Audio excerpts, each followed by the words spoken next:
안녕하세요. 농촌브라더입니다. 구독, 좋아요, 알람 설정은 농촌브라더가 성장하는데 큰 힘이 됩니다. 꼭 눌러주세요. 영상 시작합니다. 이번 기농 영상은 시설 하우스에 대해서 준비해 봤습니다. 시설 하우스는 저도 도전해 보려고 준비 중이기도 한데요. 기농시의 시설 하우스는 어떨까요?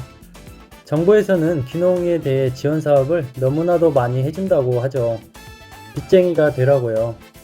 시설 하우스는요, 기농을 해서 절대 받을 수 없게 해놨습니다. 이런 사업을 정부 구조를 통해 받을 수 있어야 하는데 말이죠. 3억을 싼 이자로 대출을 해주는데요. 잘못 손대면 빚쟁이가 돼서 허덕일 것이고 잘 풀린다면 성공을 하겠지요. 시설 하우스를 받기 위해서는 실적이 있어야 합니다. 출하 기록도 있어야 하고 기농을 하는데 실적, 출하 내역서 있을 리가 있나요? 싼 이자로 융자 해줄 테니 그 돈으로 지어서 빚쟁이가 되라. 이 말이나 마찬가지죠. 요즘 시설하우스 3억에도 지을 수가 없습니다. 제가 친구 하우스에 왔는데요. 지금 온 친구 하우스는 재배 면적은 700평 정도 된다고 합니다. 시설비는 4억 5천, 땅값 빼고 든 가격입니다. 중요한 건 3년 전이라는 거죠. 지금은 철제나 자재값이 올라서 5억이 더 들 거라고 합니다. 억소리가 절로 나옵니다. 농촌에 사는 사람도 받기 힘든 건 마찬가지인데요. 시설하우스를 하기 전에 출하 내역이란 게 있을 수 있을까요? 친구는 파프리카를 했기 때문에 보조도 받을 수 있었을 건데요. 보조 받은 돈이 2억 원 정도 된다고 합니다. 그러면 2억 5천에 땅값도 있어야 4억 5천이라는 돈이 들어가는 시설하우스를 지을 수 있습니다. 기농에서 시설하우스 짓는 거 쉽지 않겠죠. 그래도 성공의 길은 있습니다. 일단 시설하우스를 하게 되면 무엇을 해야 할지 정해야 합니다. 정하고 난 뒤에는 많은 공부와 현장 방문을 통해서 준비를 철저하게 해야 합니다. 요즘은 단독으로 하게 되면 판매 부분이 힘들 수밖에 없습니다. 개인 판매로 많이 나오는 물량을 감당할 수 없기 때문이죠. 그렇기 때문에 하고자 하는 작물에 현장 방문이 필수이기도 하죠. 여기는 파프리카와 방울토마토, 토마토 등을 많이 합니다. 밀집이 되어 있으면 선별장이 있고 품목에 맞는 장목반이란 게 있죠. 수확만 해서 가져다 주면 따로 선별 작업과 판매를 하지 않아도 갖다만 주면 그만큼의 수익이 들어옵니다. 물론 선별장에서 수수료가 빠지겠지만 나오는 물량이 다 소비가 됩니다. 장목반도 가입하려면 1년 이상 출하 내역이 있어야 하는 걸로 알고 있습니다. 친구 역시 파프리카를 하다가 방울토마토로 넘어갔을 때 1년은 직접 선별해서 개인 판매를 하고 2년 차에 장목반에 들어가더라고요. 또한 혼자서는 하우스 안의 일들을 관리할 수가 없습니다. 친구네는 외국인 2명을 쓰고 있는데요. 시설하우스 하신 분들은 거진 다 2명씩 쓰고 있다고 합니다. 친구는 말합니다.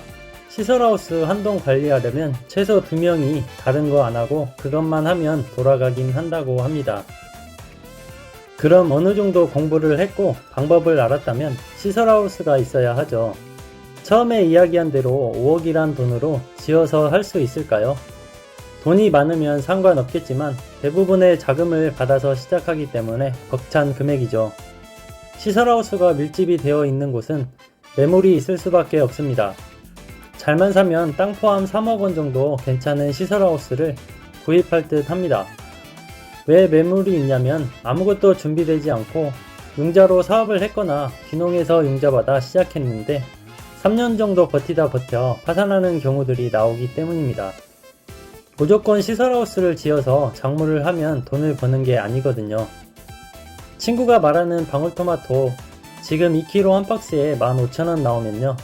지금 이렇게 나오는 방울토마토가 다음 연도에는 3,000원이 갈 수도 있기 때문에 휘청하기가 쉽다고 합니다. 그래도 계속 하는 이유는 값이 잘 나오는 해가 있으면 값이 적게 나오는 해는 어느 정도 커버가 된다고 합니다. 이 말은 쭉 해오던 사람들은 값이 갑자기 떨어져도 괜찮지만 처음 하거나 귀농했거나 하신 분들은 3년 동안 쭉 벌어도 모자랄 판에 1, 2년만 휘청해도 큰 타격이 되기 때문입니다. 벼농사편 다음으로 시설하우스에 대해서 준비를 해봤는데요. 저 역시 시설하우스를 받기 위해 알아보고 있는 중이기 때문입니다.